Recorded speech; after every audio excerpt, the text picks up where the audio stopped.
ساتھ ہی کوثر بھی ہوں گے۔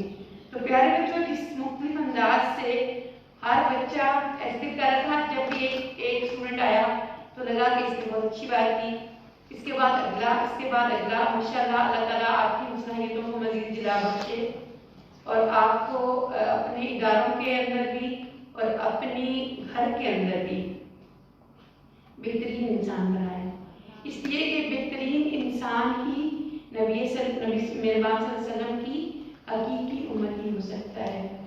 اب یہ ایک بات کہہ کے کہیں نورین بھائی کہ فرقہ پرستی سے ہم نے دور رہنا ہے، بالکل ٹھیک بات ہے، لیکن کیسے بچیں گے؟ جب قرآن کو سیکھیں گے، قرآن سے وابستہ ہو جائیں گے۔ دیکھیں، جو نبی صلی اللہ علیہ وسلم پر ایمان لانے کے 4 تقاضے ہمیں بتائے گئے ہیں نا، ایمان لانا، پھر اطاعت کرنا، فالوور بننا، پھر اتباع کرنا۔ اطاعت اور اتباع کا جو فرق ہے کہ وہ ایسے کہ بالکل قدم پہ قدم، وہ کیسے ہوگا؟ جب نبی صلی اللہ علیہ وسلم کی سیرت کو جانتے ہوں گے، جب پتہ ہوگا کہ نبی صلی اللہ علیہ وسلم اٹھتے کیسے تھے، بیٹھتے کیسے تھے، چلتے کیسے تھے، پھرتے کیسے تھے، کھانا کیسے کھاتے تھے، ان کی زندگی کی پرائرٹیز کیا تھی، انہوں نے اپنے آپ کو کس کام کے لیے وقت کیا تھا، تو پھر یہ ساری چیزیں ہم فالوور بن سکیں گے۔ اور آخری درجہ اور چوتھا درجہ محبت ہے۔ لیکن دیکھیں، آپ حیران ہوں گے کہ رسالت کا جو چوتھا جو تقاضا وہ محبت ہے، لیکن میں نے تو بات محبت سے شروع کی ہے۔ میں نے تو قرآن کی وہ آیت چنی ہے جو مجھے نبی صلی اللہ علیہ وسلم سے محبت بتا رہی ہے۔ صرف یہ نہیں بتا رہی کہ مجھے محبت کرنی ہے، بلکہ اللہ کہہ رہے ہیں کہ نبی لوگوں سے کہہ دو کہ اگر تم حقیقت میں اللہ سے محبت رکھتے ہو تو میری پیروی اختیار کرو، اللہ تم سے محبت کرے گا۔ نبی صلی اللہ علیہ وسلم کی پیروی نتیجتاً اللہ کی محبت ملے گی۔ اگر اللہ کی محبت مل جائے تو دنیا میں کوئی کمی رہے گی کسی چیز کی؟ آپ کا اسٹیٹس، آپ کی ایجوکیشن، آپ کا گھر، آپ کے مال و دولت، جو دنیا کی حسنات ہوتی ہیں، کہ جو دنیا کی ایسی نعمتیں ہیں جس کے لیے انسان طلب رکھتا ہے، کسی چیز کی کمی نہیں رہے گی جب اللہ محبت کرنے لگے گا، اللہ بھی آپ سے دیکھے گا۔ دیکھیے، آپ نے آج اچھی باتیں کی، آپ نے آ کے اپنا جو آپ کے ٹیچر نے آپ کو سکھایا تھا وہ یہاں بیان کیا، تو کیسے اچھا لگا، ہم سب بہت خوش ہوئے الحمدللہ۔ لیکن میں کسی وہیں بیٹھے ہوئے سوچ رہی تھی کہ پتہ نہیں رب کتنا خوش ہو رہا ہوگا۔ ہم کبھی محسوس کرتے ہیں اس طرح؟ کیونکہ اللہ تو ہر بار ہمیں دیکھتا ہے نا، اور ہم ہر وقت اللہ کی نگاہ میں ہیں۔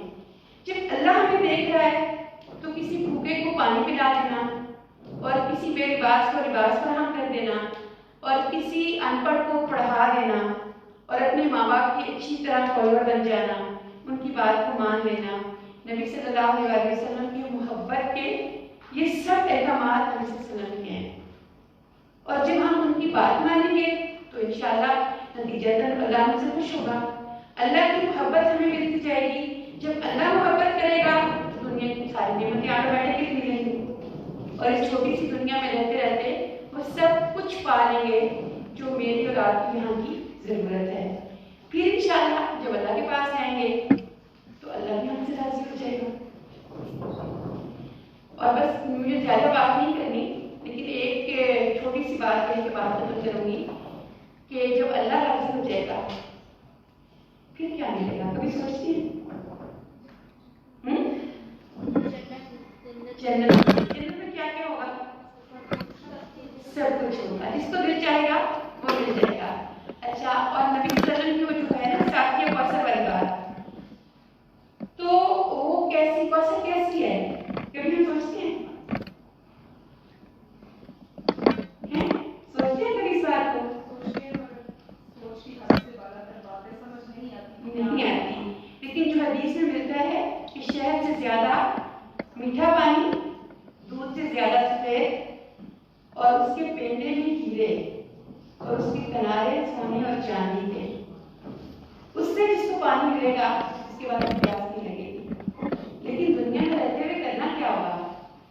کچھ بے لباس نہیں اور ہماری بیماریاں ہوتی ہیں، اور کچھ تو بیچارے بھوکے سو جائیں، جو میرے ہی بدن کے حصے ہیں نبی صلی اللہ علیہ وسلم کے فرمان کے مطابق۔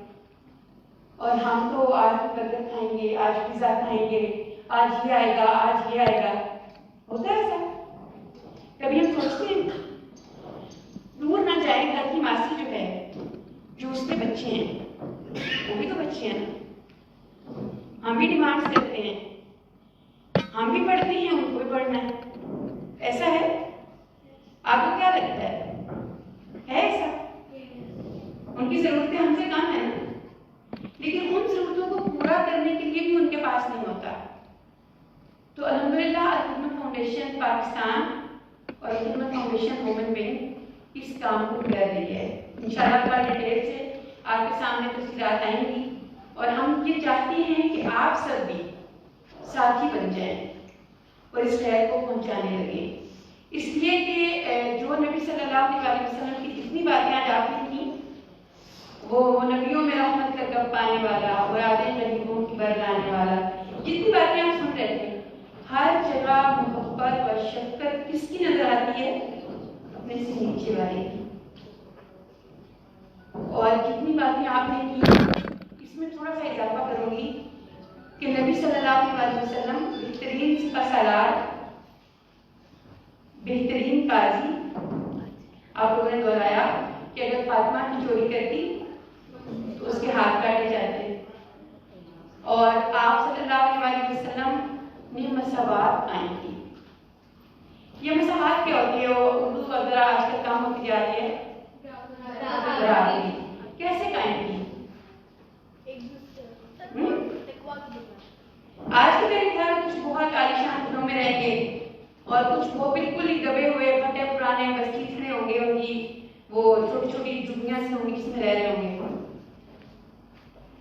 جب آپ صلی اللہ مدینہ سے آئے ہیں، مکہ تشریف لائے ہیں، تو کیا ہوا تھا؟ انصار اور مہاجرین، موافقات کا رشتہ قائم کیا تھا. تو آج ہم بھی کر سکتے ہیں. اگر آپ سب یہ عہد کر لیں کہ ہم نے ایک بچوں کو پڑھانا ہے. فاؤنڈیشن پاکستان کی ہمارے صدر ہیں عبد الشکور صاحب، وہ ایک بات کہتے ہیں کہ ینگسٹرز کو کہ دیکھیں آپ اپنی پسند کے فیلڈ میں آگے آئیں، اور ذاتی کسی خواہشیت طلب کے لیے نہیں، اور پرسنل گلوری کے لیے بھی نہیں، صرف اور صرف اس لیے کہ میں اپنی زندگی کے ہر لمحہ سے وہ رس نچوڑنا چاہتی ہوں جو میری زندگی کو خوبصورت بنا دے.